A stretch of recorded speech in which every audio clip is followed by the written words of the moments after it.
Bienvenue sur FR Délinet. Notre actualité d'aujourd'hui parlera de « Ici, tout commence », spoilé, preview de l'épisode 137 du 11 mai 2021.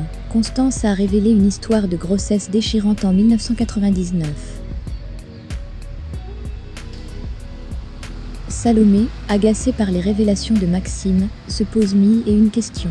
Quant à Maxime, Constance l'abandonnera à la naissance. Emmanuel n'est pas le père, il refusera de l'élever.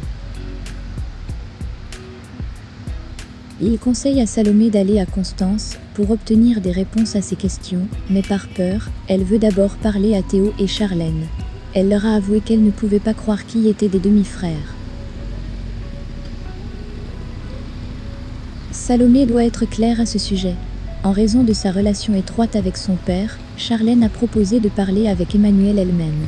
Mais il a été surpris lorsque sa fille lui a expliqué que Salomé avait le droit de savoir pourquoi Constance l'avait abandonnée à la naissance. Emmanuel a quitté la cuisine sans dire un mot. Enragé, Tessier se rend au potager et attaque violemment Maxime. Il était sur le point de baisser la tête devant l'eau de la fontaine lorsque Constance le surprit et lui demanda de lâcher Maxime. Acculée, Constance a décidé de tout révéler à ses enfants. Avec Tessier, il est temps de se confesser. Et bien qu'ils veuillent sauver leurs enfants, ils n'ont plus d'autre choix que de leur dire la vérité. Soutenue par son mari, Constance a avoué leur douloureux secret aux enfants. Elle est en fait enceinte de son troisième enfant après Tétrachne. Leur petit garçon, Simon, devrait naître le 8 avril, mais tout ne se passe pas comme prévu. À la dernière échographie, les médecins ont vu que le bébé ne bougeait plus et que son cœur avait cessé de battre. Simon est mort in utero, sans que les Tessiers sachent pourquoi. Bouleversée, Constance leur confie que le plus dur a été d'abord l'accouchement, puis l'enterrement, et de revenir dans cette maison sans lui. Emmanuel confie à ses enfants qu'ils ont tenu grâce à eux. Et comme ils étaient perdus, ils ne savaient pas s'ils devaient leur en parler lorsqu'ils étaient très jeunes. Charlène et Théo ont versé des larmes et leur mère l'a entouré de leurs sentiments. Théo rapporte alors à Maxime et Salomé ce que cachent leurs parents. Maxime a dit qu'il s'était excusé et a assuré à Théo qu'il ne dirait pas à Antoine Myriel que son père le poursuivait.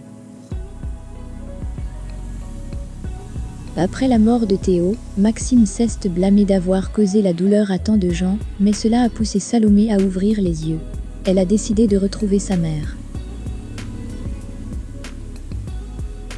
Lisandro a forcé son fils Esteban à faire le calcul avec un double A, mais Anaïs devait préparer le bureau pour la leçon. Lisandro se sentit soulagé de devoir interrompre une mission de division, car les mathématiques étaient un véritable tourment pour lui. Et prendre des analgésiques pour sa sciatique n'aide pas non plus.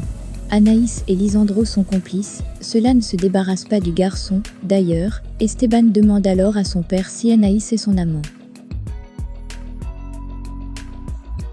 Lisandro a répondu par la négative, expliquant que cela n'était pas possible, car Anaïs était son élève.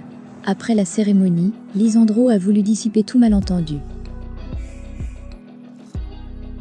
Il a avoué à Anaïs qu'il l'appréciait, et après lui avoir énuméré ses qualités, il a tout remis en ordre.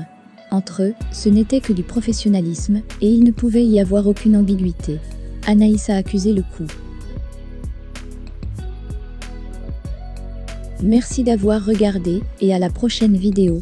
N'oubliez pas de vous abonner à notre chaîne. Faites-nous part de vos commentaires dans la section commentaires ci-dessous. Merci.